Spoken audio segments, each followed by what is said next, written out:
cette démarche a été initiée par l'Église de France en 2022 pour permettre un nouvel élan, en quelque sorte, à l'évangélisation à travers cette démarche qui est l'annonce du cœur de la foi des chrétiens.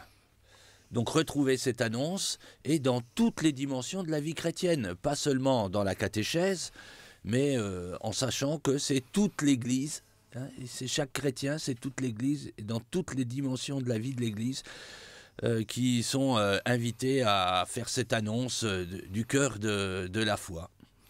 Et d'où vient le terme kérygme ?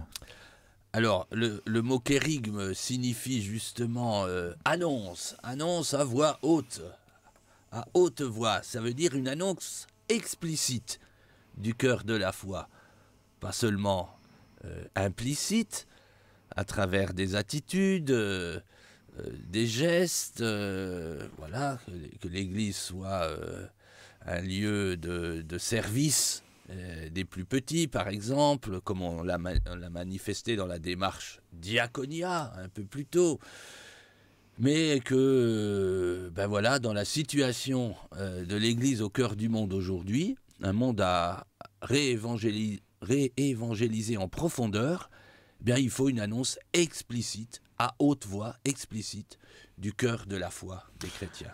Et donc la démarche Kérygma est une démarche en 3 étapes qui a commencé en septembre dernier avec la constitution d'une équipe. Est-ce que vous pouvez nous dire un peu plus comment est fait cette équipe, qui en est membre et quel est leur rôle ? Alors l'équipe, elle tourne essentiellement en fait chez nous autour de l'ancien service de communication et surtout du service de l'évangélisation des enfants. Voilà, et puis de l'évangélisation des jeunes. Donc, pour l'essentiel, c'est ces personnes-là qui ont été au cœur de la démarche et qui ont permis de l'initier sur notre église diocésaine. Et justement, donc la première étape a été la création de l'équipe. Ensuite, il y a eu le rassemblement à Lourdes qui a eu lieu en octobre dernier, où justement une délégation de 20 personnes était présente du diocèse pour se former. Et aujourd'hui, maintenant, dans la phase 3, qui est l'application en diocèse à travers des actions concrètes. Et comment est-ce que nous, en tant que chrétiens, on peut, et ça fait lien avec votre rencontre d'hier, comment est-ce qu'on peut évangéliser et parler à tous de ce message du kérygme ? Ben justement, il faut d'abord qu'on soit formé à comprendre quel est le cœur, quel est l'essentiel de la foi des chrétiens. Hein. Dieu nous aime, il nous sauve en Jésus-Christ mort et ressuscité pour nous inviter à vivre en communion, une vie de communion avec lui. Voilà, hein, c'est le salut, voilà, qui nous est donné en Jésus, c'est ça le cœur de la foi. Donc il faut partir de là, et c'est d'abord ce qu'il faut annoncer, spécialement par exemple aux catéchumènes, puisqu'on a une explosion du catéchuménat dans tous les diocèses de France, chez nous également.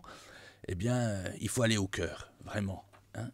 Pour pouvoir toucher le cœur, il faut aller au cœur de la foi. Toucher le cœur et parler au cœur de la foi, et justement dans nos écoles catholiques. Donc hier, Père Denis, vous étiez invité, mercredi 3 avril, à une journée organisée par la direction interdiocésaine de l'enseignement catholique Marne et Ardennes, la session des chefs d'établissement, pour justement parler de ce kérygma. Est-ce que vous pouvez nous raconter cette journée, le déroulé ?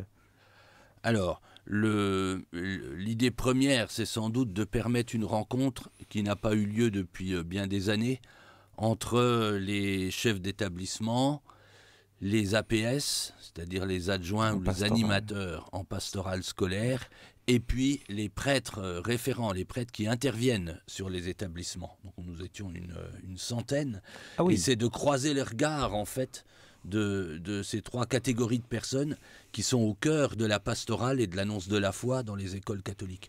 Le but vraiment, c'est de pouvoir offrir dans nos établissements une première annonce à tous, une première annonce de la foi. Voilà. Et de trouver le moyen de le faire.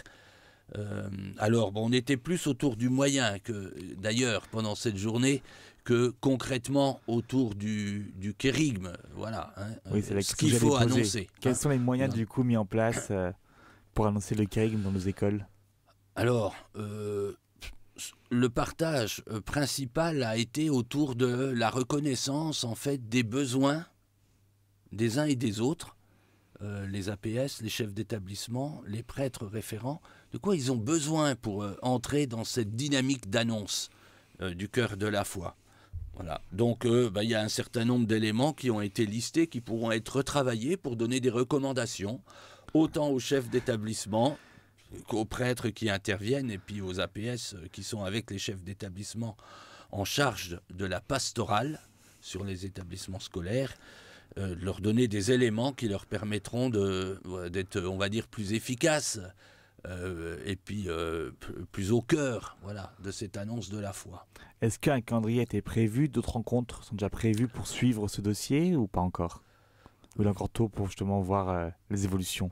Oui, alors c'était quasi une première sous cette forme-là. D'accord. Donc sans doute y aura-t-il des suites, tant au niveau échange, on va dire, hein, entre ces personnes impliquées dans la pastorale dans les établissements catholiques, que des suites concrètes en termes de recommandations pour vivre cette annonce, cette première annonce de la foi.